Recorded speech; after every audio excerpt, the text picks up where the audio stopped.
Olá pessoal, tudo bem? Começando mais um Voz da Verdade podcast. Programa que foi criado no intuito de trazer temas específicos para essa mesa, temas cristocêntricos, temas que são que parecem ser conflituosos, mas que a palavra de Deus nos abre os olhos e nos trazem entendimento para que a gente possa viver em comunhão com o nosso Deus amado. A graça e a paz do Senhor Jesus Cristo desejo a vocês um bom programa. Eu mais uma vez recebo aqui nessa bancada dois grandes amigos. Eu quero dizer para vocês o seguinte, que existiu uma dupla em 1994, quando o Brasil foi campeão da Copa do Mundo. Acho que foi quando o pastor Rick nasceu, né, rapaz? Então era Bebeto e Romário. Então é mais ou menos isso que a gente tem hoje aqui. Uma dupla que foi campeã mundial de futebol, e eu estou trazendo essa dupla novamente aqui para agraciar nosso podcast.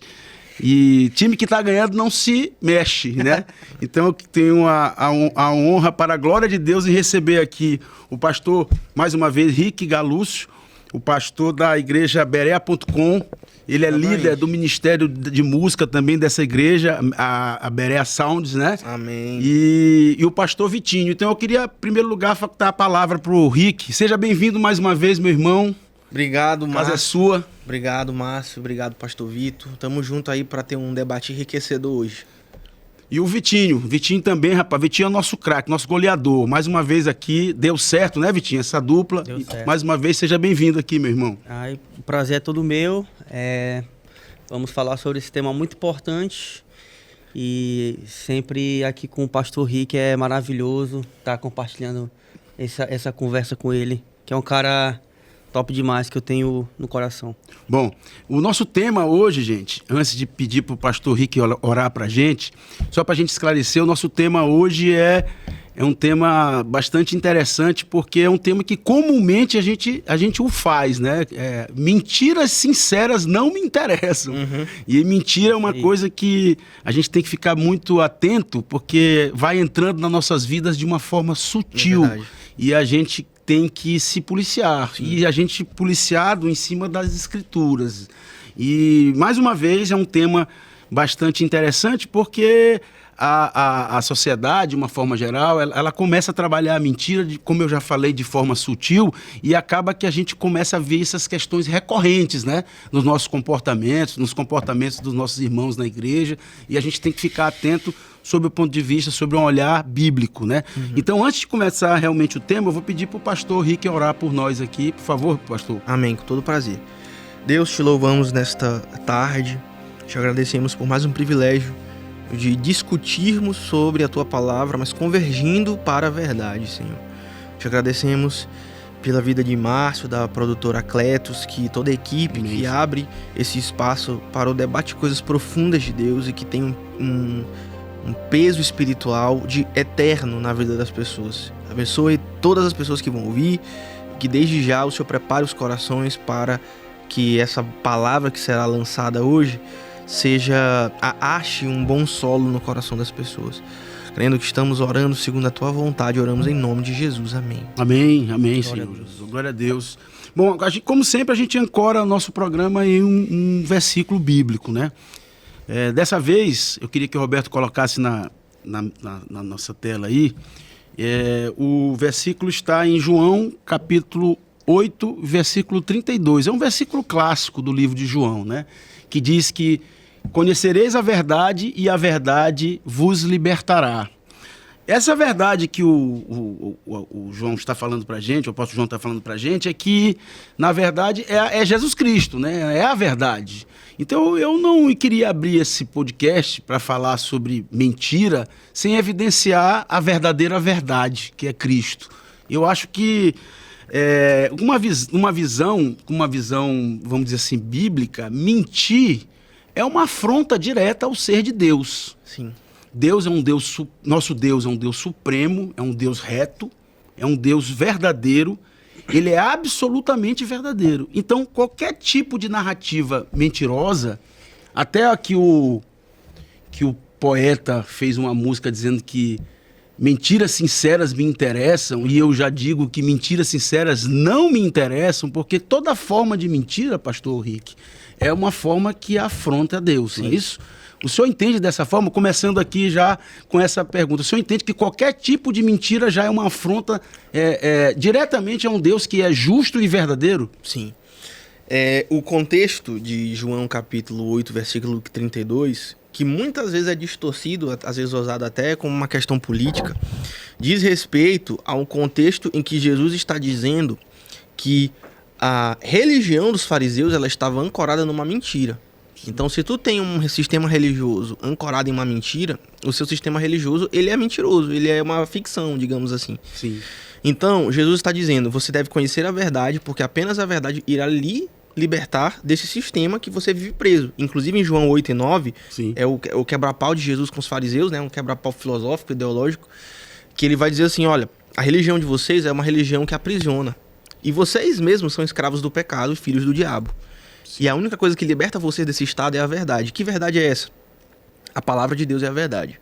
Então, tudo aquilo que... E a palavra de Deus é o quê? Se você for fazer um encadeamento, uma cadência lógica disso, a verdade liberta, que é a palavra. O que é a palavra? A expressão do caráter de Deus. Sim. Expressão do caráter de Deus. E o caráter de Deus é perfeito e expressa o próprio ser. Paulo vai dizer aos atenienses que em Cristo, através de Cristo, nós vivemos, existimos e nos movemos. Temos o nosso ser. Ou seja, Deus é o puro ser. Sim. Deus ele é a realidade suprema das coisas. E dele todas as coisas derivam. Então, toda a nossa realidade deve estar ancorada nele para que faça sentido. Sim. E se não está ancorada nele, vivemos uma mentira. E se vivemos uma mentira, vivemos também uma prisão. Então, amarrando todo esse conceito ao texto base, né? Sim. É exatamente isso. A pessoa que não vive na realidade de Cristo, ela é uma pessoa que vive uma mentira e escravizada. Sim. E aí lá na frente, mais, só contextualizando também, pastor, no capítulo, no versículo 44, ele que diz o seguinte, que o diabo não se firmou na verdade. Exatamente. E o próprio diabo é o pai da mentira. Mentiroso e pai da mentira. O pai da mentira. Então, fecha-se um raciocínio, contextualizando com o texto base, que a mentira pertence ao diabo e a verdade é Cristo. Exatamente. Né? E aí, eu queria já começar agora entrando no mérito da mentira, com o pastor Vitinho aqui, que o pastor Vitinho vai comentar, na verdade, já em Gênesis, né, pastor, a gente já tem a primeira mentira, vamos dizer assim, a mentira inicial, a mentira que destruiu toda, que deu entrada na humanidade com o pecado, que é em Gênesis 3, onde a serpente, né, enganou a Eva, e aí eu queria, assim, de uma forma bem objetiva, perguntar como a mentira da serpente ajuda a gente a entender a origem do pecado, né? E qual o papel da dúvida, né? E da desconfiança de Deus nesse contexto. Porque o homem passa a não mais dizer assim, ele passou a acreditar numa inverdade, vamos dizer, numa mentira que foi plantada por Satanás naquele momento, pela serpente naquele momento, que é, na verdade, figurativamente tratada como uma serpente, né? Mas ali era a ação direta de Satanás, não é isso? Exatamente. Isso. O pastor Rick acabou de falar sobre o diabo ser o pai da mentira, e ali pai traz uma ideia de origem, né, de fonte, né, de algo que remete a um ponto inicial. Então, o diabo sendo o pai da mentira é aquele que é a fonte da mentira. E quando nós vamos para Gênesis no capítulo de número 3, quando o pecado entra na humanidade, é interessante a gente perceber que toda mentira é uma distorção da verdade. Então, existe uma verdade, essa verdade ela é absoluta, e afirmarmos isso diante de um contexto pós-moderno que vivemos, onde o mundo se prega muito relativismo, não há verdades absolutas. Portanto, a mentira vem automaticamente afirmar que é uma distorção justamente dessa verdade absoluta que nós cremos. Então, em Gênesis, nós temos de fato a compreensão bíblica do início do pecado ali, entrando na natureza humana, essa natureza humana boa, porque no capítulo de número 1 e no capítulo de número 2, o texto bíblico afirma que o próprio Deus declara que a criação que ele havia feito era muito boa, e a expressão muito boa ali, por isso muito boa ali, realçando ali a palavra bom no hebraico, né? Traz uma ideia de um bom moral, Então não é somente algo que ele contempla, Sim. é também, né? O Van Groningen, ele afirma que não é somente um detalhe de um Deus que contempla aquilo que ele faz, por isso é bom, mas diz respeito a um bom moral. Então, uma perfeição, perfeito. Né? Uma coisa que não tem como não tem mácula, erro. não tem erro. Isso, perfeito. Não tem erro, não tem ruptura, não tem equívocos, não tem... É infalível, não tem falhas, é inerrante, não tem erros. Sim. Então, Deus cria a humanidade ali, trazendo mais uma vez o nosso tema, o próprio ser humano, né? O ser humano era bom, no Sim. sentido da moral. Quando o pecado entra na humanidade, e ali nós temos claramente que a serpente, ela distorceu a verdade que Deus havia falado, declarando que se eles comessem do bem e do mal, nada iria atingi-los. O problema é que vocês percebem que o que ele pegou é uma realidade declarada por Deus, uma verdade, e distorceu essa verdade. Sim. E, lógico, quando nós distorcemos a verdade, se torna uma mentira. Então, a fonte da mentira, ou nós podemos afirmar que a mentira é a distorção daquilo que Deus afirma como verdade. Então, tudo aquilo que é distorcido é uma mentira. Pronto. É bom o senhor falar isso, porque, primeiro, vamos pontuar aqui, pastor Rick, o Satanás, ele não cria nada. Ele sim. deturpa. Exatamente. Por ser o pai da mentira. Então, assim, aquela conversa que Deus está lutando contra o Satanás, isso não existe. Porque Deus é soberano sobre as suas criaturas. Inclusive, Satanás foi criado pelo próprio Deus. Então, não existe guerra entre Satanás e Deus. Não existe. E Satanás, por não criar nada, ele só consegue deturpar. E isso está na mentira. A gente conversou ontem, eu e o pastor Vitinho, e a gente vai entrar numa conversa aqui, não só do pecado, mentira, mas da doutrina do pecado também, que é uma questão doutrinária. As duas coisas a gente vai tentar trazer para esclarecer um pouco mais para você que está em casa, para que essas dúvidas não fiquem muito pairadas a partir do entendimento das Escrituras. E só Sim. um detalhe importante de afirmarmos é que ao longo de toda a história da redenção, do Antigo Testamento, Novo Testamento, nós percebemos que homens e mulheres de Deus mentiram. Sim. Quando a gente vai pegar ali os heróis da fé, Hebreus capítulo 11, nós percebemos que a maior parte daquelas pessoas ali, homens e mulheres, mentiram. Sim. Que sim. por exemplo, o exemplo de Abraão que você... Eu vou trazer esses personagens para a gente conversar, porque eu acho que a gente precisa cronologicamente contextualizar algumas passagens que foram casos, né, que foram importantes. Casos sensíveis. Isso, casos sensíveis. E aí, se a gente tiver aplicações em cima desses casos, vocês fiquem à vontade, até porque esse é um assunto, mais uma vez eu falo, é corriqueiro, faz parte das nossas igrejas isso, faz parte da nossa sociedade, né? Então, só voltando aqui um pouco sobre a questão do primeiro, vamos dizer assim, pela primeira mentira, primeira enganação, quando o Satanás, através da serpente, falou para... sutilmente isso. Ela diz assim, será que vocês vão morrer mesmo? Será que vai acontecer alguma coisa para vocês? Ou seja, isso é prova de que o homem é responsável pelo próprio pecado. A partir do momento que ele está sendo ludibriado, digamos assim, ele deu abertura para isso, né, pastor? Eu acho que isso também é um tipo de alerta que a gente tem que deixar muito claro, né? Porque o pecado, a mentira vai entrando sutilmente. Exatamente. Né? O sugestionamento foi feito pelo diabo. Sim. Porém, quem creu foi o diabo ou foi Adão e Eva? O diabo sabe a verdade. O diabo sabe a verdade. O diabo sabe a verdade sobre Deus. Mas Adão e Eva aparentemente fraquejaram nessa verdade. Então, todo pecado, isso aqui é interessante para o ouvinte, todo pecado começa com uma mentira crida sobre Deus. Todo pecado começa com uma mentira crida sobre Deus. Então ele vai dizer assim, Deus não é suficiente. Ou então, Deus, ele não serve como o Deus de vocês. Vocês precisam ser o próprio Deus de vocês, porque Deus não é suficiente. Então, quando você crê que Deus não é suficiente, você está crendo em uma mentira a respeito do caráter de Deus. E nisso existe o pecado. Então... Mas e aí, que eu faço a ressalva, não é que o diabo não sabe a verdade, mas ele distorce a verdade. Sim.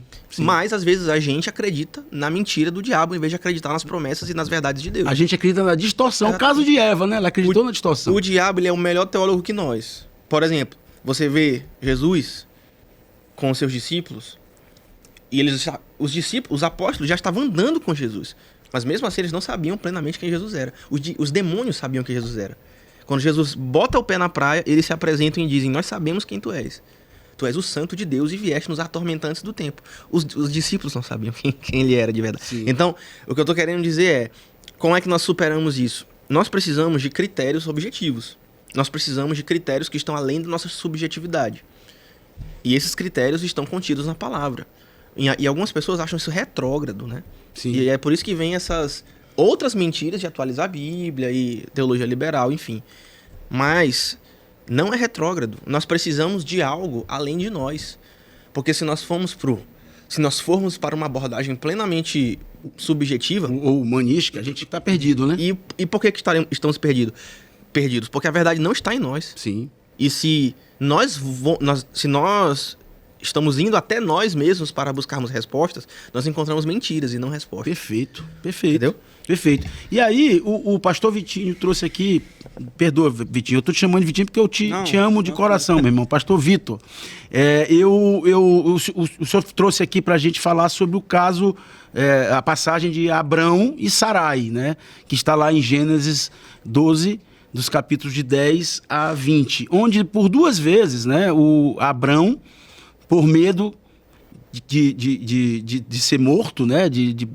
Ele acabou dizendo que Sarai era a sua prima e não a sua esposa. Isso assim, de uma visão bíblica, é um pecado, né? Mas assim, eu fico imaginando, pastor Rick, a gente numa situação dessa, com as nossas esposas, com risco de ser morto, com risco de ser numa situação... É muito fácil a gente condenar. Eu estou falando isso trazendo para uma linguagem atual. Como se fosse você, isso, né? Como se fosse eu, assim. Verdade. Mas isso é muito difícil. Mas não deixa de ser algo que a gente tem que encarar isso biblicamente. Porque se a gente não encarar dessa forma, a gente vai estar relativizando a mentira. E eu acho que esse é o ponto que eu queria passar aqui agora, pastor. Porque o que eu preciso que a gente entenda? Eu não estou aqui julgando nem subjugando o ato, mas eu estou colocando a mentira por si só. E isso foi um fato que foi retratado na Bíblia, como o pastor Rick falou. A Bíblia nos traz casos vários casos, o senhor que falou, perdão, vários casos de homens que mentiram, como Davi, mentiu para o servo, quando engravidou Betseba, enfim. Mas nesse caso em específico de Abraão, a questão da intenção de proteger a sua vida, mesmo assim não vale a pena, né, pastor? Esses textos são muito delicados para a gente abordar, mas a gente precisa entender algo que é objetivo. Sim. A mentira é um pecado. A gente precisa partir daí. Outro ponto importante, antes de eu trazer de fato o que eu entendo a respeito desse texto. Quando a Bíblia está narrando um fato, não é que Deus está aprovando aquilo que está sendo narrado. Isso a gente precisa entender. Porque às vezes quando a gente está lendo algum texto meio polêmico como esse, a gente está acreditando que Deus está aprovando aquilo que está sendo dito para nós, né? Nós estamos lendo, debruçando no texto, enfim, e nós pensamos que Deus está aprovando. No entanto, Deus não aprova mentira. Sim. Então, o que acontece, por exemplo, em Gênesis capítulo 12 e em Gênesis capítulo 20, é uma mentira. Especificamente no capítulo 20, quando Abraão mente para o rei de Gerar, né, Abimeleque, para proteger a sua vida e também para proteger a vida da sua esposa, né, ele tem uma intenção ali, proteção. Porém, ele a protege por meio de uma mentira.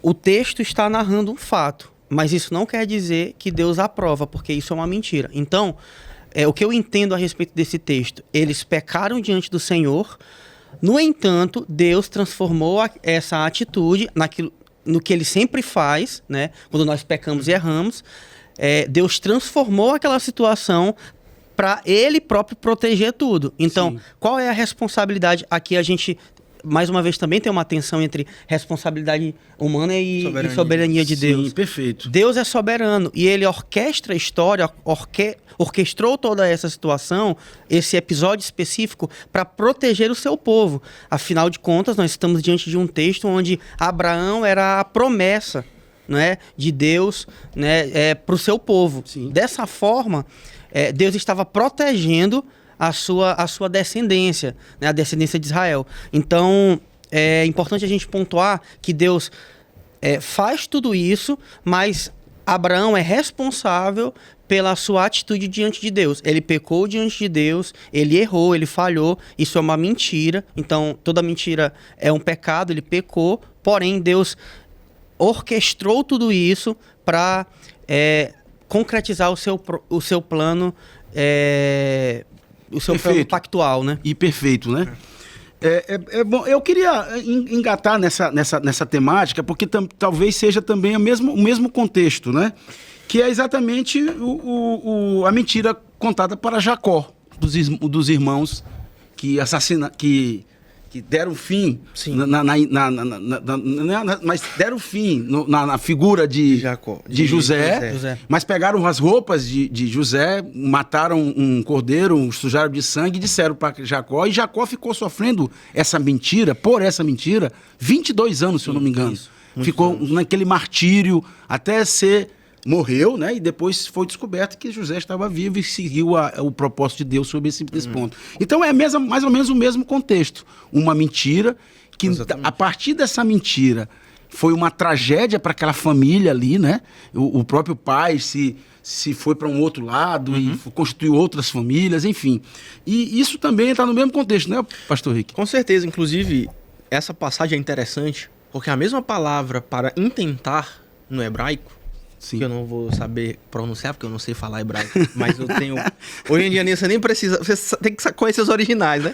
Sim. Mas a mesma palavra para intentar, que ele fala assim, vocês intentaram para o mal, quando do reencontro de José com seus irmãos, você tem uma situação extremamente interessante. Sim.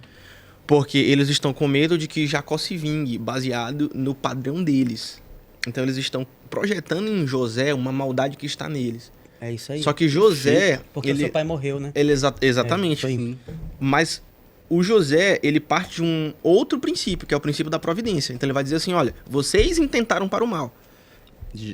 Vocês intentaram para o mal. E eles usam a mesma palavra, mas Deus intentou para o bem. A mesma palavra, intentar, dos irmãos, é a mesma palavra do intentar de Deus. Ou seja, Deus, ele é soberano sobre o intentar maligno, fazendo com que, no fim das contas, em última análise, o intentar maligno seja um instrumento da providência. Sim. Só que é só Deus que faz isso, entendeu? Sim, entendi. Então, você vê, por exemplo, José, lascado ali e tal, na masmorra, na prisão, ainda como um exilado longe da sua família, muito embora tivesse com a sua nova família, que era a sua esposa e seus 2 filhos, mas agora, ainda, ele estava roubado de anos da sua vida. Sim. Mas ele diz, olha, mas mesmo assim, dentro do plano da providência de Deus, ali era o lugar perfeito para ele estar. Por quê?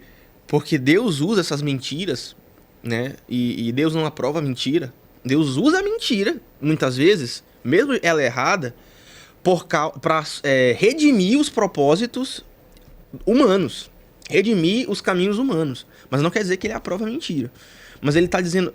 Eu estou tentando pensar em outro exemplo aqui. Eu lembrei de um exemplo agora, que foi de Jesus dizendo assim, olha, o que é mais fácil eu dizer para esse aleijado aqui? Que os teus pecados estão perdoados ou levanta e anda? Sim. Pô, ele tava testando a dureza do coração dos fariseus. Ele sondava o coração dos fariseus e via que ali havia uma dureza no coração deles.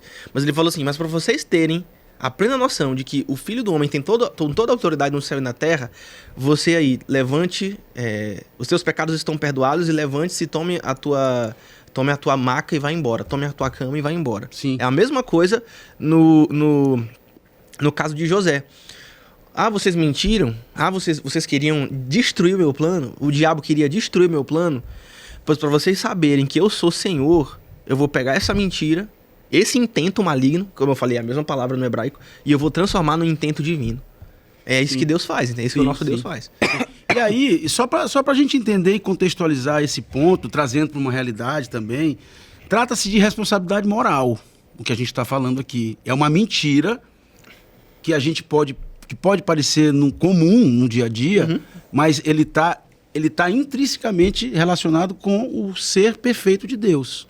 Então, quando a gente diz assim, porque o Abraão, ele mentiu para proteger a vida de Sara, se a gente trouxer para um pensamento meramente humano, vou dizer assim, não, mas ele teve vamos dizer assim, uma boa justificativa, mas para Deus não há justificativa. A mentira é a mentira. O problema é que nós queremos dar muitas justificativas para o nosso pecado.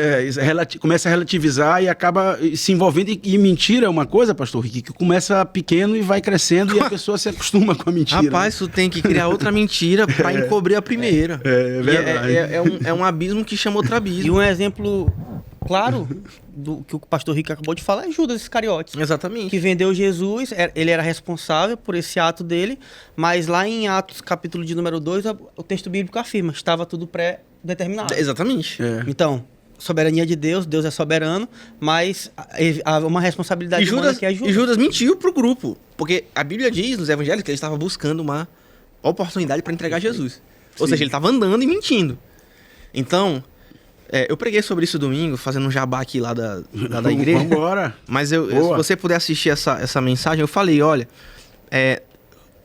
a questão do pedir perdão, e às vezes você joga limpo, né? Trazer as coisas pra clareza. Deus não trabalha na obscuridade. Deus não honra mentira. Dentro do casamento, não minta, cara. Não viva uma mentira. E não só isso, questão de dinheiro também. Sim. Tem nego que vive uma mentira financeira. Quer viver uma vida que não lhe cabe, entendeu? Verdade. Por causa do orgulho. E a mentira, que é um pecado, vem como uma justificação do orgulho, que é outro pecado, da soberba, da altivez. Acaba, como você falou, então, né? Um abismo chama outro abismo. Não vale a pena, não compensa. Vamos lá. E assim... eu quero trazer agora aqui um personagem, Gease, né? O servo de Eliseu, né? Que está lá em 2 Reis, nos capítulos 5, de versículos 20 a 27. Ali, Gease mente para Naamã, né? Para obter bens. Isso acontece muito claramente hoje na sociedade, né? A gente... eu quero dizer para você o seguinte, eu tenho uma formação administrativa, mas se você me perguntar, além de cristão, eu sou vendedor. E com muito orgulho. E vendedor, meu irmão, tem um estigma de mentiroso, né? E um estigma, e tem vários vendedores, pastor Vitor, que são extremamente fiéis e éticos, né? Muitos deles, e pegam esse estigma de mentiroso. E aqui, por exemplo, nesse caso, a mentira, né, trouxe a lepra, né? Ou seja, uma doença que recaiu sobre isso. Enfim, algo que a gente vê o mal ali automaticamente caindo sobre esse personagem aqui. Como é que a gente pode entender sobre o juízo de Deus também sobre a mentira?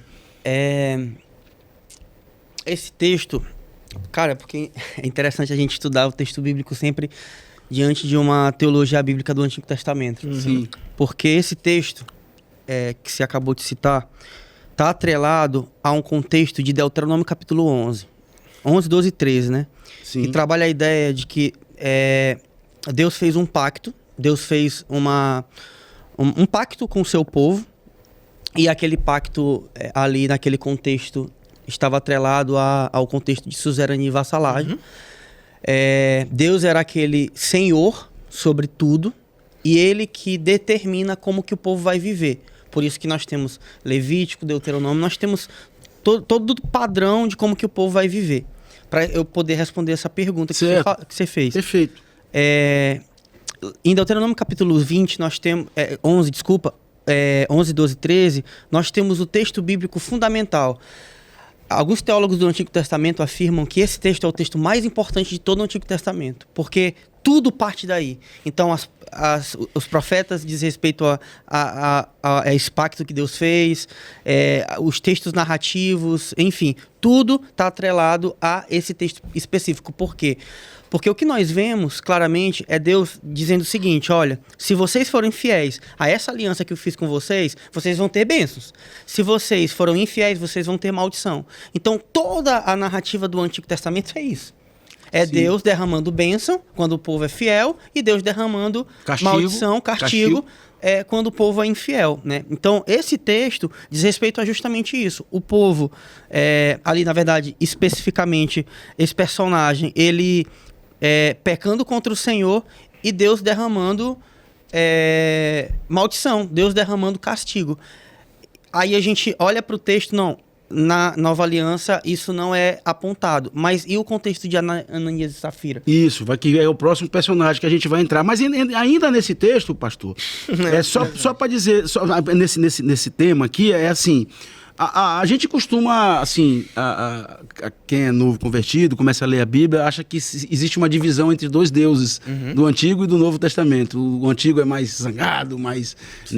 e o Novo é mais brando, mais amoroso. Mas não existe, é um só Deus e com um só propósito.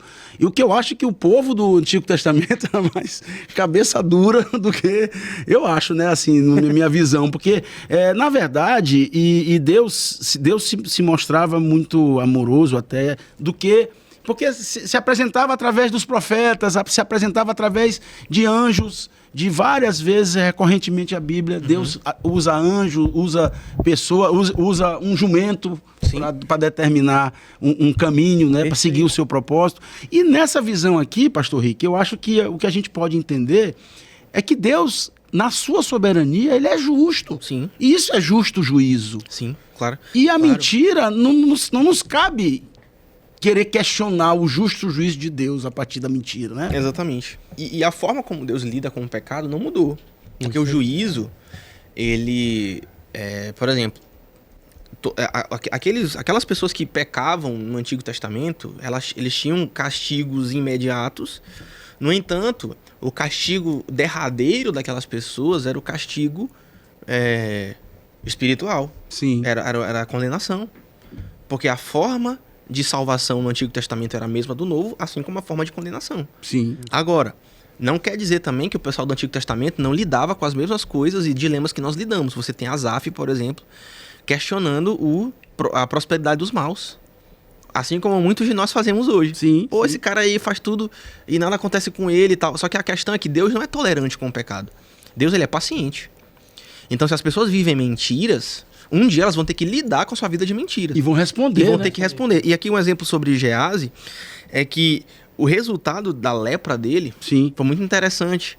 Porque esses são casos crassos a respeito da mentira na narrativa bíblica. Mas, por exemplo, Geazi, ele usa uma narrativa espiritual, que ele diz assim, Eliseu quer os teus presentes para distribuir para os profetas. Ou seja, ele está mentindo em cima de uma causa espiritual nobre. Mas Deus, entre aspas, Sim. espiritual nobre. Mas Deus sabe disso, e a mentira dele mostra um desprezo pelo presente gratuito de Deus, que foi a cura de Naamã. Sim. E qual é o resultado disso? A lepra. E o que é a lepra?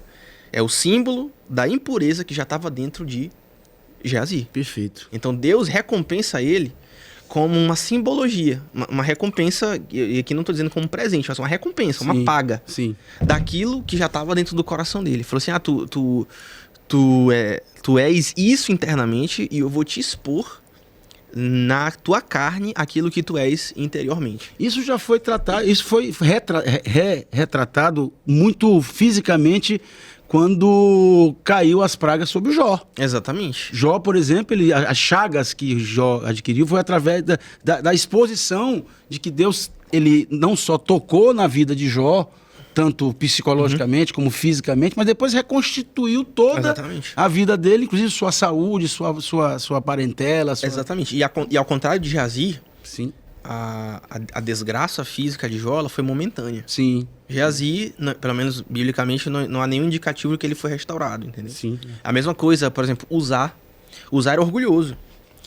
E tentou viver a mentira de ser um sacerdote quando não foi chamado para tal. E também se tornou leproso. Sim. Então, se a gente for... A Bíblia, ela é uma fonte inesgotável de analogias e de princípios e que a gente pode aplicar na nossa vida também. Perfeito. Entendeu?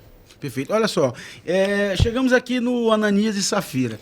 Eu acho assim, o homem, a gente tem que entender que o homem, a partir do pecado original, ele tem uma inclinação para o pecado e para a mentira.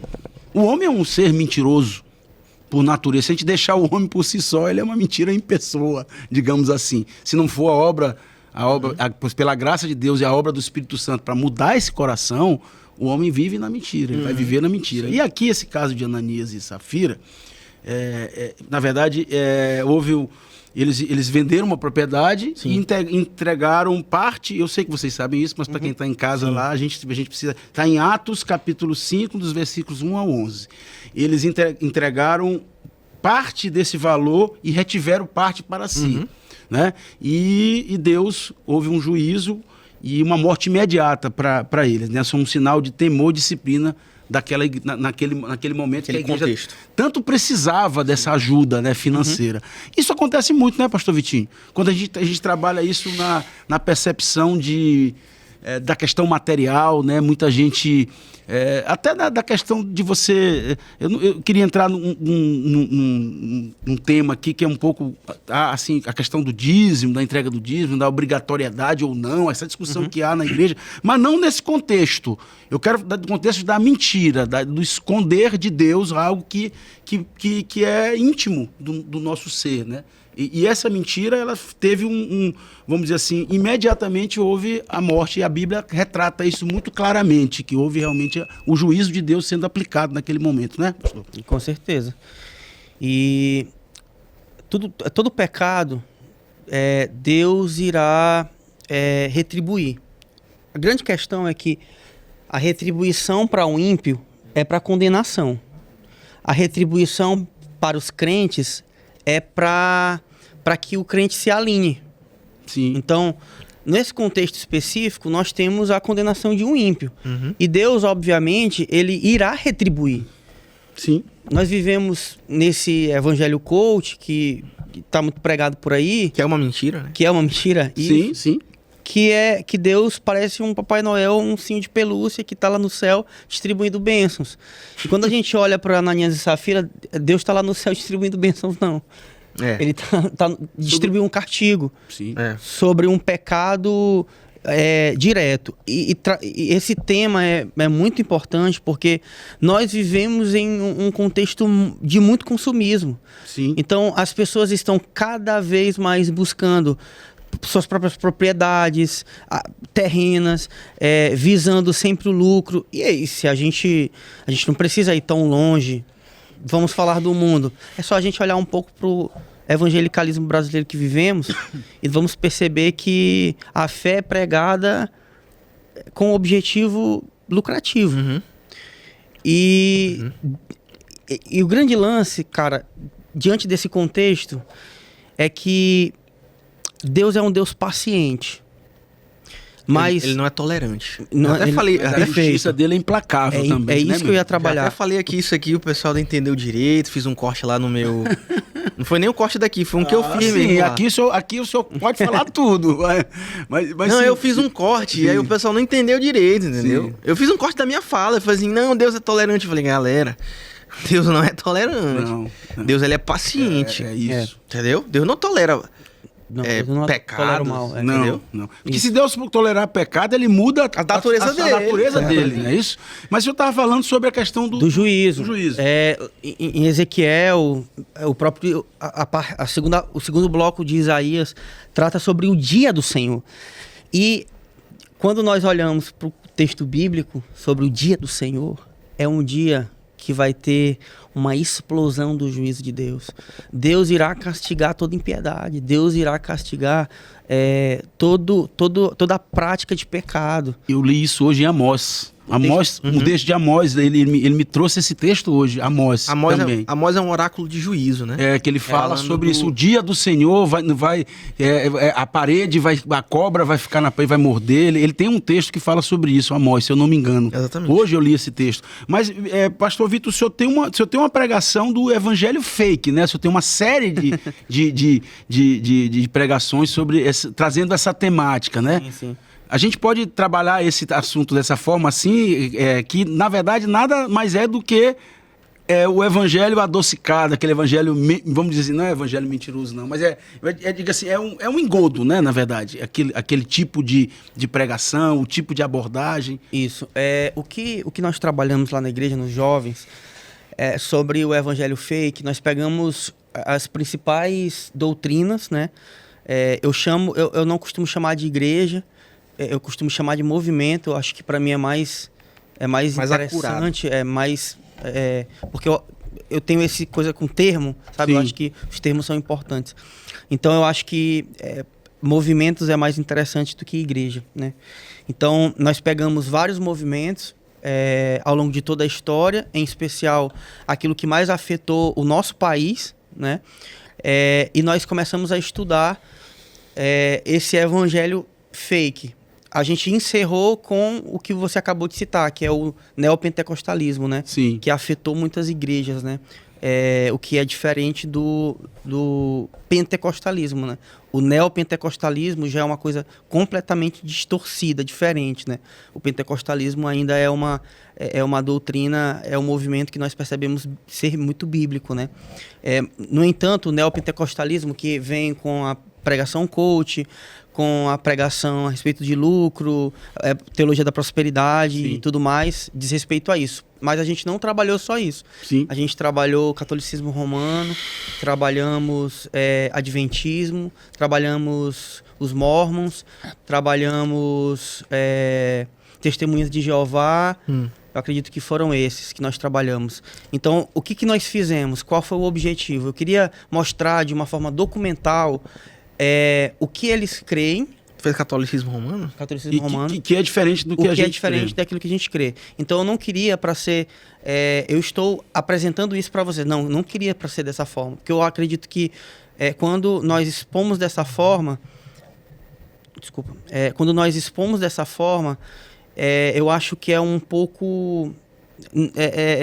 não é tão direto assim. Agora, quando nós pegamos os documentos, mostramos o que a igreja crê ao longo dos anos e afirma isso para a pessoa, mostra isso e nós contrariamos com a palavra de Deus, eu acredito que seja mais coerente. Sim. Então, o que nós fizemos foi pegar todos os documentos da igreja, o que a igreja crê no ponto de salvação, o que a igreja não, o movimento crê nesse ponto de salvação, no ponto da igreja desenvolvida, no ponto das principais doutrinas, pegamos tudo e apresentamos a palavra de Deus e chegamos à conclusão que de fato são mentiras pregadas, são meias verdades. Sim, então é isso que a gente precisa entender, porque o senhor não fala sobre igreja, o senhor fala sobre movimentos. Isso. Porque a igreja, a gente entende que a verdadeira igreja de Cristo é aquela que crê no evangelho de Cristo puro e genuíno, que está aqui na Bíblia. E nós começamos introduzindo, né, essa série. Eu fiz uma introdução, depois a gente entrou em todos os pontos, né? E o que eu percebo na palavra de Deus é que o texto bíblico central de 1 Timóteo capítulo de número 4, que trabalha a ideia das falsas religiões, apresenta para a gente o Espírito, diz claramente que nos últimos tempos alguns abandonarão a fé e seguirão espíritos enganadores e doutrinas de demônios. Essa expressão aqui que aparece, plenos, né, enganadores, em outras versões é traduzido como mentira. Então, seguirão espíritos mentirosos e doutrinas de demônios. Então, o que nós podemos concluir aqui é que a palavra de Deus nos mostra que, de fato, muitas pessoas vão seguir espíritos mentirosos, espíritos enganadores, que é o nosso texto. Então, a mentira, que é essa distorção da verdade, muitas pessoas, infelizmente, estão seguindo esses movimentos. E é legal a gente comentar isso, pastor. Eu tive uma aula no comecinho, logo no nosso curso lá de teologia. Pastor Lúcio, ele falava o seguinte, ele falou e me assim, marcou muito, sabe, essa minha caminhada aí quanto acadêmico do curso de teologia. A teologia, ela te faz subir no muro, né? Uhum. Ela te sobe no muro para tu olhar os dois lados. Uhum. Você só se torna um grande estudante de teologia se você olhar os dois lados. Até para você saber qual lado que você vai descer. Para você ter uma noção crítica do que realmente é a verdade, e aí hoje, graças a Deus, através da doutrina de Cristo, a gente sabe que a verdade é Cristo, ponto. Né? A gente precisa também entender o que é falso, o que é mentira. Sim. Até para nós nos posicionarmos, né, pastor? Porque eu acho que esse é o papel do pastor também, né? Com certeza. É indicar o que está errado, é indicar para a sua igreja, para as suas ovelhas, que aquilo lá é um abismo, né? O pastor, ele tem que estar antenado naquilo que é o dilema da sua igreja. Quais são os dilemas da sua igreja hoje? Provavelmente não seriam os dilemas dos pastores da geração passada. Sim. Então, eu lido hoje com dilemas pastorais que o meu pai, que foi pastor por 40 anos, não lidou. Sim. Entendeu? Eu tenho ovelhas que falam a respeito de dilemas espirituais que tem nomes diferentes e implicações diferentes daquilo que foi há 30 anos atrás, entendeu? Então, o que eu tô querendo dizer é, nós precisamos conhecer a verdade e não somente conhecer a verdade, expor a verdade, mas também expor a mentira. Sim. Por isso que às vezes eu acho que existe uma validez no ministério de denunciação profética. Agora, não quer dizer que você vai fazer todo um ministério, você vai erigir um ministério em cima da denunciação de outras pessoas. Faz parte da denunciação profética, mas não é a principal coisa do ministério. A principal coisa do ministério é a pregação de Cristo crucificado. Sim. Cristo e ele crucificado, entendeu? Sim, sim. E a estruturação da igreja em cima da palavra e dos sacramentos. Mas existe a validez, na minha opinião, na minha concepção, da denunciação profética. Por quê? Por quê, Pastor Vitor? Por causa da sutileza. Por causa da sutileza. Eu vejo, às vezes, pessoas lá da minha igreja postando status no WhatsApp de pessoas que são hereges. Sim, sim. Entendeu? Claramente hereges. Mas por que a pessoa lá na minha igreja, às vezes, é um pouco desavisada, às vezes não tem o mesmo conhecimento que eu tenho, não tem o mesmo de leitura que eu tenho, e aí ela acaba entrando na boca do funil, né? Que a gente tem lá os funis de venda. O falso profeta, ele também entende de venda. Na verdade, o falso profeta, ele é um exibicionista espiritual. Sim. Então, ele trabalha com venda o tempo todo. Ele está se vendendo, ele está vendendo a teologia dele, que é melhor do que a teologia tradicional. A teologia da prosperidade é melhor do que uma teologia presbiteriana, do que uma teologia batista, entendeu? Então, ele está o tempo todo vendendo. E aí, por isso que eu acho que tem a validez da denunciação, porque como é sutil, você precisa ser um pouco mais incisivo. E dizer assim, olha, ele até parece, mas ele não é. Entendeu? E esse é o papel... E esse é o papel do pastor. E da igreja também. Né? E o Calvino dizia, o bom pastor, ele não somente cuida das ovelhas, mas ele espanta os lobos. Sim. A gente tem que espantar os lobos e deixar claro para nossa congregação o que é o quê. Então, durante toda a história da redenção, tal qual expressa na Bíblia, você tinha profetas expondo homens nominalmente. Sim. E hoje em dia a gente entrou numa pira um pouco afeminada das lideranças evangélicas hoje, e até e aqui eu vou falar com propriedade, porque eu tenho estudado sobre isso, Sim. que é a questão do ecumenismo e de achar que todo mundo é irmão, quando na verdade isso é muito perigoso. Um colega, né? O senhor até citou, outro dia eu vi uma pregação, perdão, um comentário seu, Colega padre, exatamente. Né? Só um... Pois não, à vontade. Por que pegando esse gancho, Pastor Vitor, de você ser profético e denunciar, sim. A igreja Católica Romana é uma das maiores mentiras que já foram inventadas. E é por isso que a gente tem que atacar, não eles, as pessoas, entendeu? Sim, sim. Mas a gente tem que atacar aquilo que eles professam. Eu acho que atacar, talvez atacar, mas assim, na verdade... Atacar o que eles creem. Isso, na verdade, defender o nosso... E foi a base da Reforma Protestante. Exatamente. Por quê? As linhas da... E por que a gente tem que atacar isso? Porque eles são sutis, mais do que outras seitas. Sim, sim. Eles são sutis, e a sutileza do engano ela é muito perigosa. Então, quando eles são sutis, e especialmente depois do Vaticano II, lá na década de 60, que foi convocada pelo João 23... que dizem, inclusive, que era maçom, né? Então, tu já vê aí ecumenismo e... Não, todos nós temos uma verdade, e a nossa verdade pode... E não é assim que as coisas funcionam. Então, especialmente depois do Vaticano II, cuja motriz, o ponto central foi a questão do ecumenismo, eles estão querendo pescar os irmãos protestantes. Isso é amplamente documentado. Eles chamavam a gente protestante de irmãos, quando, na verdade, até Vaticano II, desde a época de Concílio de Trento, nós não éramos irmãos, nós éramos inimigos, entendeu? Sim. Então, eles estão nessa vibe de, não, vamos seduzi-los com sutilezas.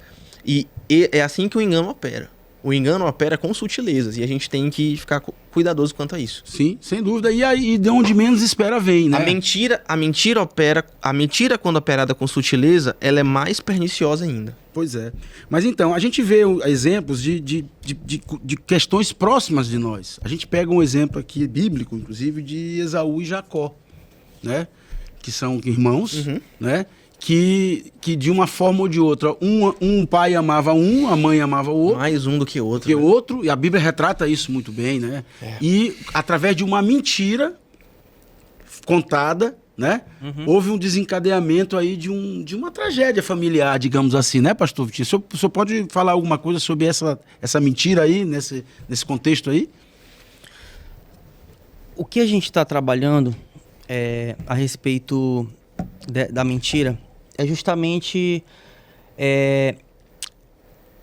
sobre o que as consequências da mentira. Mas o grande ponto que vai responder essa pergunta é aquilo que o Salmo 120 afirma. O Salmo 120 afirma que a mentira, os lábios mentirosos, são como setas inflamadas que fazem um grande mal.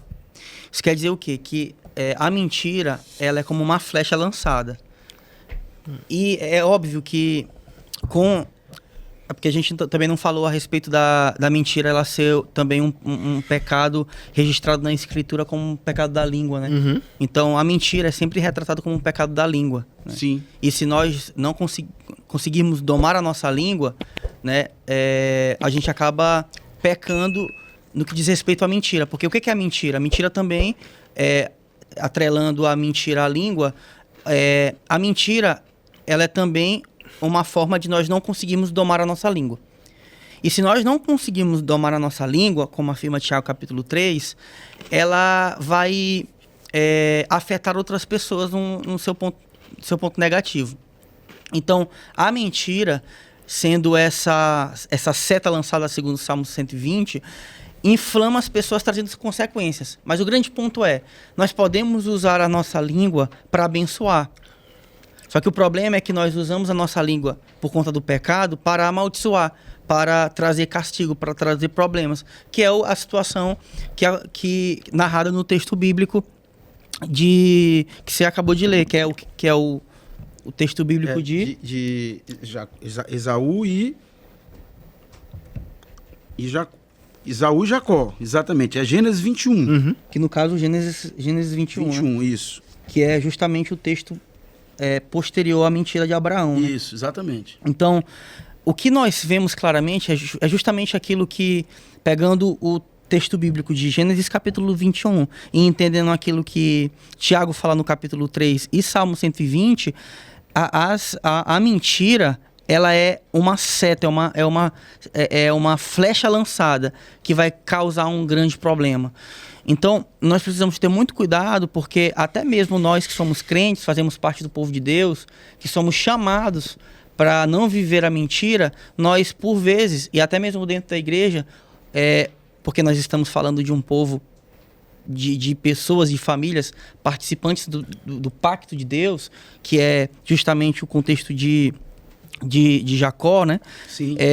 Nós, como igreja, muitas vezes nos nossos relacionamentos interpessoais, lançamos setas mentirosas na vida das pessoas que traz um problema gigantesco na igreja. Sim, sim. Então a gente precisa tomar muito cuidado com isso, porque muitas vezes a nossa língua, que deveria servir para abençoar o irmão, para trazer cura, para trazer libertação, para trazer direcionamento para o irmão, muitas vezes, por conta da mentira e por conta de outros problemas da língua também, são como flechas lançadas que traz consequências extremamente malignas.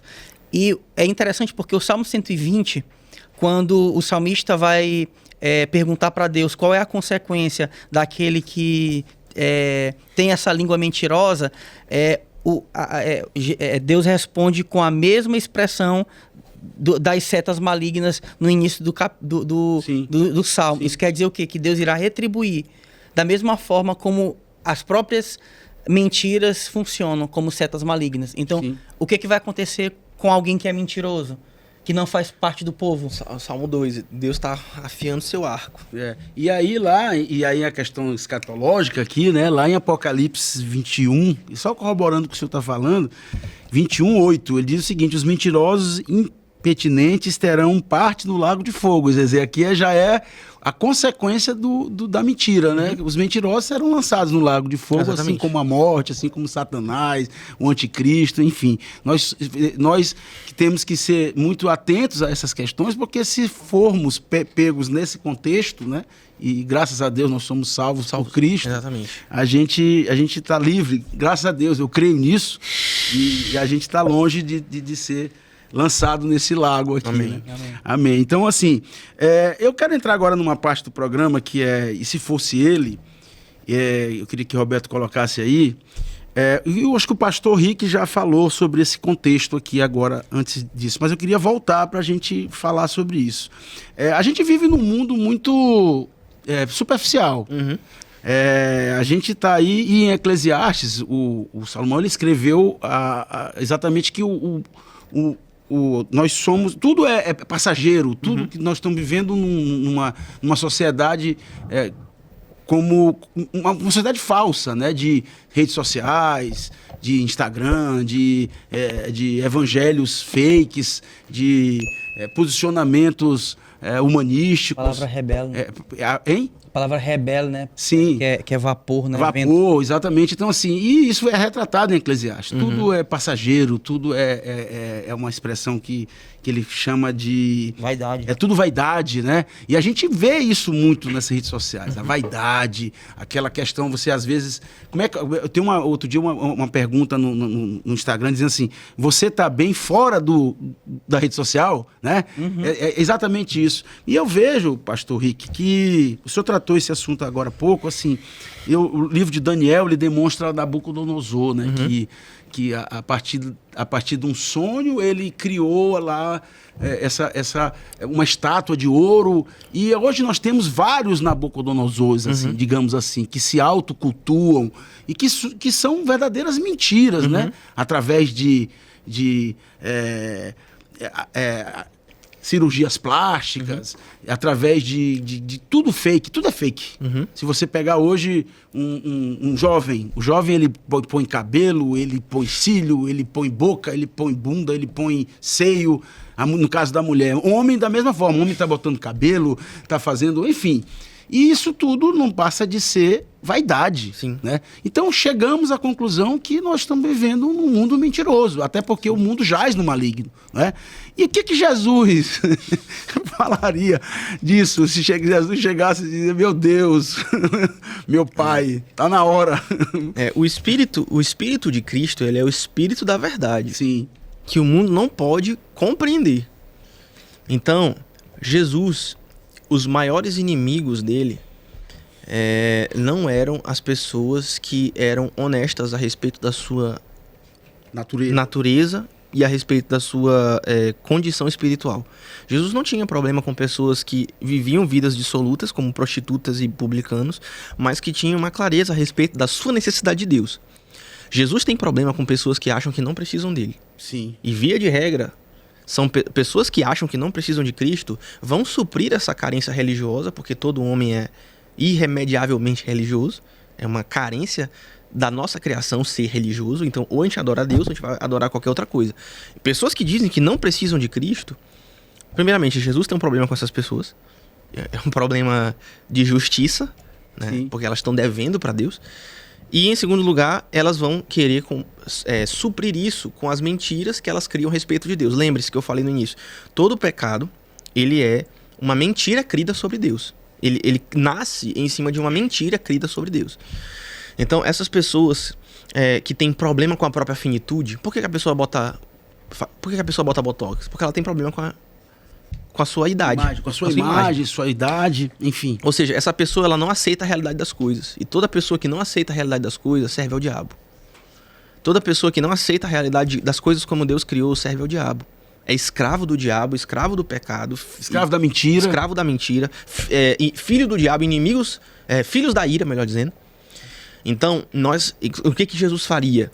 O que ele sempre fez. Ele denunciava o pecado, ele denunciava a hipocrisia, e ele chamava ao arrependimento. Então, como é que eu faria isso?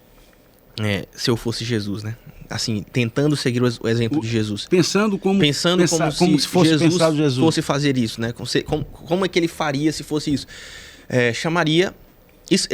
Eu faria uma coisa que Paulo faz também, seguindo o exemplo de Jesus. Paulo, uma vez eu até preguei isso na base, no encontro de jovens. Paulo, ele expunha os ídolos, ele identificava os ídolos, ele expunha os ídolos e os destruía com a mensagem da pregação da verdade do evangelho. Então Paulo, ele dizia assim, olha, esses deuses aí... Então ele dizia, olha, esses deuses aí, eles são deuses falsos. Então ele identificava. Depois ele diz assim, eles são feitos com mãos humanas, ou seja, eles não são deuses, expunha. E depois ele dizia, vocês precisam se tornar desses deuses para o verdadeiro Deus. Eu faria dessa forma também. Por que você quer uma nova identidade baseada numa cirurgia plástica? Tô identificando o ídolo daquela pessoa. Você ama tanto a sua autoimagem que você esquece que isso também é idolatria. Sim. Inclusive dentro da igreja. Eu tenho uma tese polêmica aqui que eu vou lançar. Pode lançar. Gente montada, o Espírito Santo não tem nada a ver com essas pessoas. Gente montada que eu digo é gente que tem muito procedimento de beleza, mulheres cristãs que tem muito procedimento de beleza, tá faltando fruto do Espírito aí. Sim, sim. Gente muito montada, gente muito vaidosa, é incompatível, Márcio. É incompatível. A gente não está falando aqui, pastor, aí É da mentira. Claro. Não, o que nós não estamos falando aqui, por exemplo, é de uma cirurgia corretiva. Exatamente. Uma coisa, por exemplo, é uma coisa da saúde. Aí tudo bem. Beleza, eu mesmo tô precisando melhorar minha saúde, até eu tava falando agora. Sim, não é errado. Eu tô falando de vaidade. Sim. Tô falando de vaidade, gente montada. Entendeu? Ou então de pessoas que externalizam e querem provar-se através dos externos. Como, por exemplo, roupas caras, esse tipo de coisa. E que fazem disso a sua identidade. É isso que eu tô falando. Isso é uma denúncia profética aqui. Sim. Inclusive, criou-se uma polêmica lá nos jovens da igreja que a gente tava falando sobre isso. Sim. E aí, a primeira vez que eu lancei essa teoria lá no estudo, o pessoal ficou assim, meio ressabiado. Mas depois eles foram me dar razão. O tempo é meu amigo, pessoal. O tempo me inocenta. E eles falaram, pastor, é verdade e tal. E aí, porque eles vão percebendo e eles vão vendo que isso é verdade. Então, só para sumariar a resposta. Você identifica esses ídolos, você expõe eles e você chama arrependimento, como Jesus fazia. Sim. Jesus nunca acabava com a mensagem de condenação. Sim. Isso que é excelente para Jesus, né? Mas ele sempre... Isso aqui é uma coisa extraordinária a respeito do Mestre, do nosso Senhor. O nosso Senhor, ele tinha compaixão das massas. Ele tinha compaixão. Eu tenho compaixão de uma pessoa que é vaidosa. Eu tenho compaixão de uma pessoa que vive na mentira. Que vive na mentira. Que vive na mentira, né? Às vezes a gente pega pessoas que assim, é uma questão mesmo aí doutrinária, né? Porque a gente pega as pessoas que começam a se envolver e se perdem na própria mentira e começam a acreditar nas mentiras. Exatamente. Que ela mesma está contando. Isso é a derrota do ser humano. É passar a acreditar na própria mentira. Exatamente. E aí, pastor Vitinho, só pra gente entender aqui, né? Como a mentira é tão recorrente mesmo entre nós, entre crentes, assim, tipo, no nosso dia a dia, não deveria ser, né? Mas como é que a gente pode cultivar uma vida de integridade dentro desse contexto aí, de mundo, onde a gente está vivendo algo tão superficial, digamos assim, que acaba caindo na mentira? Quem disser aqui, viu, pastor Rick, que não tem nesse contexto vivido no seu dia a dia, tá mentindo, né? Enfim, mas como é que a gente pode evitar como a gente pode, não é evitar, mas como a gente pode cultivar uma vida de integridade? A igreja sempre teve esse problema de se envolver com a cultura. O Senhor nos chama para nós lermos a nossa cultura e, ao lermos a nossa cultura, nós pregamos o Evangelho, né? Assim como Paulo fez em Atenas. Porém, o grande problema que nós vivemos, eu acredito, é que nós queremos ler a cultura.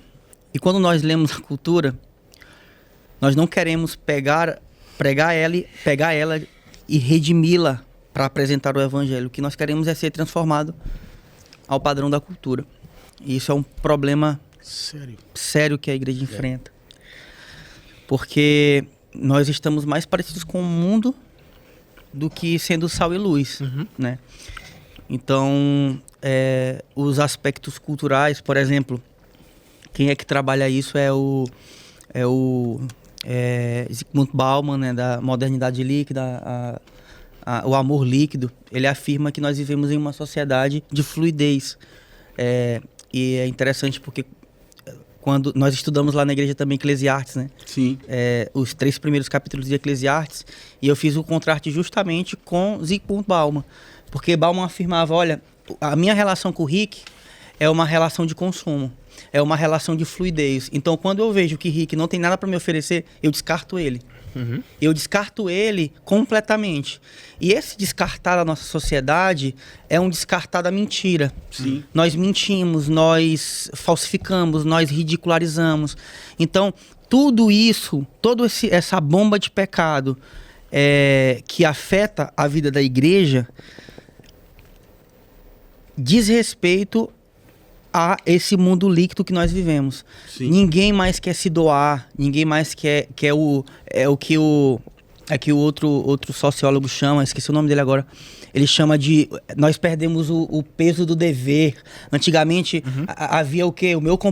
Eu tinha compromisso com o Rick. Se Rick fizesse alguma coisa comigo, se Rick fosse... Havia confiança, né? Havia confiança. Os nossos antepassados, os nossos avós, bisavós... Isso aí. Eles era como se fosse fio de bigode, né? Eles tinham uma palavra, né? Tinha a palavra, isso. Tinha a palavra do caderninho da esquina, Isso. da quitanda. Isso aí. E ele dizia que ia pagar e ele ia pagar, entendeu? E ele respeitava um valor moral até, né, pastor? É. Eu acho que isso é importante também, a gente pontuar mesmo. Só uma consideração a respeito disso. Ler a cultura não é amoldar-se a ela, o pastor Vitor falou certo. No entanto, corroborando com isso, existe uma passagem bíblica, que eu até fiz uma pregação sobre isso, vendendo outro jabá aqui de pregação, que eu falei justamente sobre os filhos de Issacar. Segundo 1 Crônicas, capítulo 12, versículo 32, diz assim: E dos filhos de Issacar, 200 de seus chefes, destros nas ciências do tempo, para saberem o que Israel deveria fazer, e todos os seus irmãos seguiam as suas ordens. Essa tribo era uma tribo sem importância. A tribo de Issacar era uma tribo sem importância. E eles eram poucos, eram 200 líderes comparados com 800 líderes de outras tribos, eram poucos, mas eles discerniam o tempo e por isso se diferenciavam. Eles se tornaram vanguardistas na nação de Israel porque eles entendiam o tempo em que viviam. Isso aí. Nós precisamos saber o tempo em que vivemos. Para eu lidar até com aconselhamento pastoral. Isso. Entendeu? Dinâmica pastoral de aconselhamento sei lá, 70%. 70% não. Mas, digamos, 50% é Bíblia e técnicas de aconselhamento. Obviamente. Sim. Na dependência do Espírito. E as outras partes é observação. Observação do tempo. Observação do contexto. Contextualizando o problema daquela pessoa. Daquela pessoa onde Por que vive. ela é assim, entendeu? É isso. Eu tive a oportunidade de fazer um curso de aconselhamento pela Charles Spurgeon e a gente viveu isso muito. Exatamente. Muito.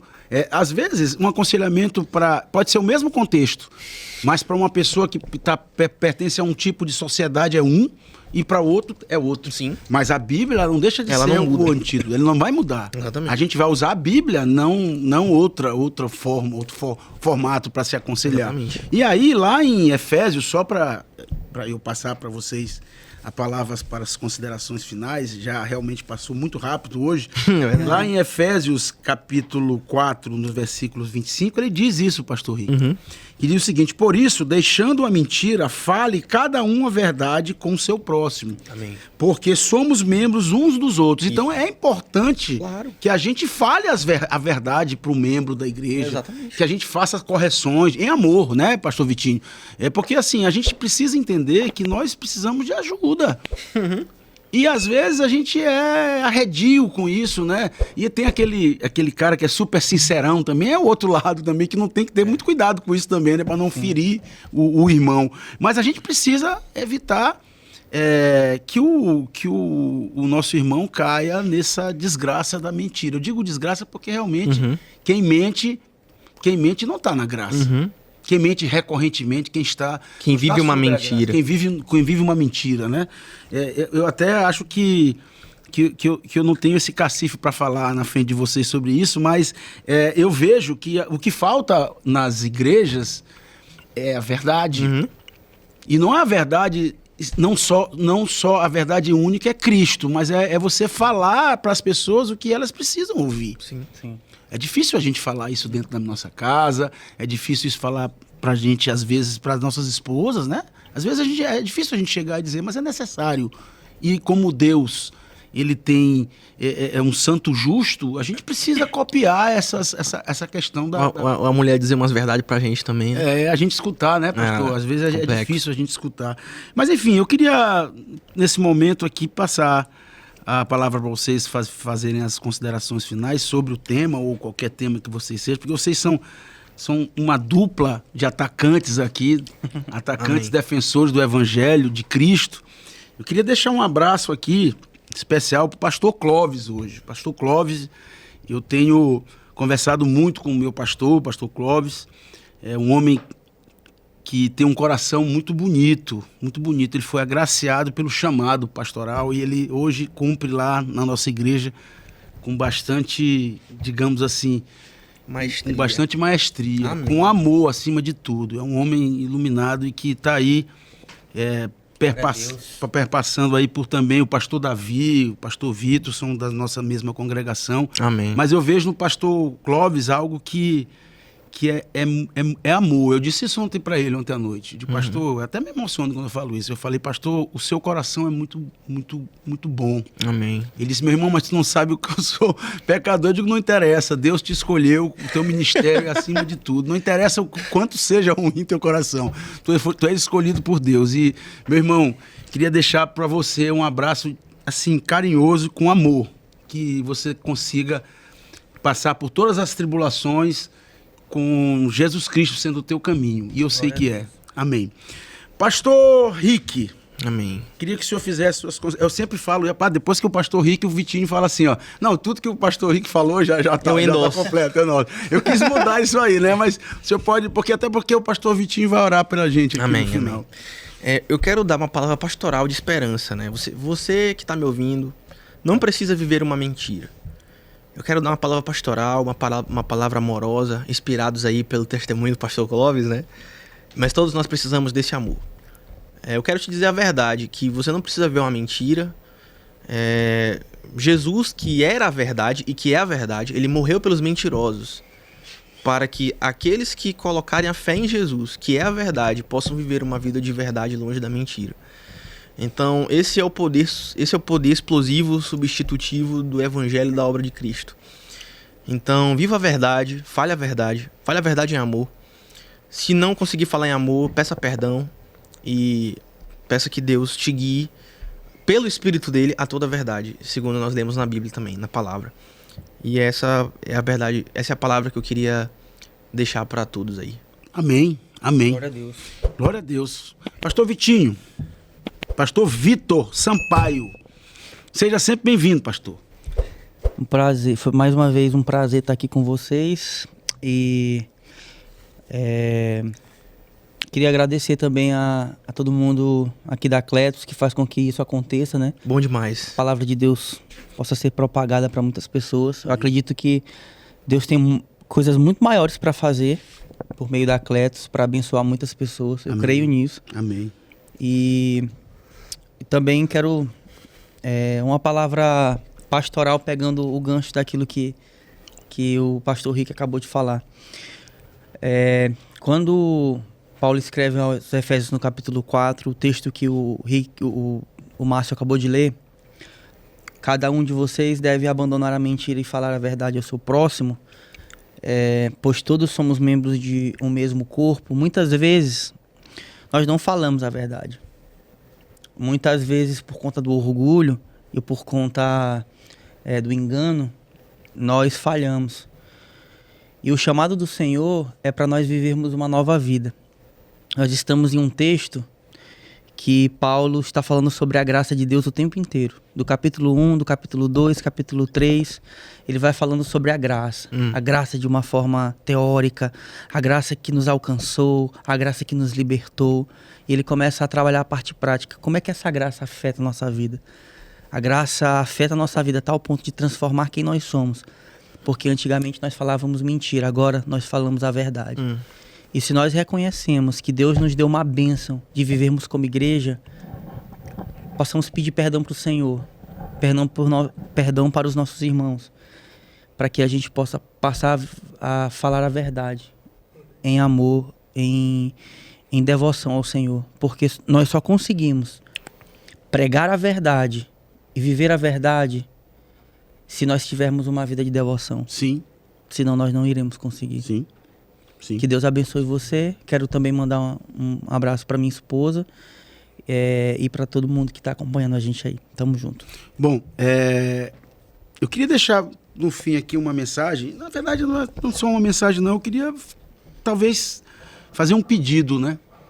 Um pedido para cada um que está em casa hoje aí, que o que você escutou aqui, que você reflita um pouco na verdade de Cristo. Na verdade, não só como estilo de vida, mas uma verdade salvífica, que é o próprio Cristo, que é a própria palavra de Deus, e que tem que ser vivida constantemente no seu dia a dia, em comunhão com seus irmãos, e poder pedir para que o Espírito Santo preencha o seu coração. É a única forma que a gente tem para estar diante de um mundo tão mentiroso, como eu sempre falo, tão multifacetado, tão cheio de máscaras, e a gente poder enfrentar isso com honradez e com graça que foi derramada sobre nós por Cristo Jesus. Amém. Então você que está aí, meus irmãos, diante de tudo que está acontecendo, viva num mundo de verdade, viva em Cristo Jesus. Jesus Cristo te ama, meu irmão, e nós também amamos vocês. Amém. Até o próximo programa.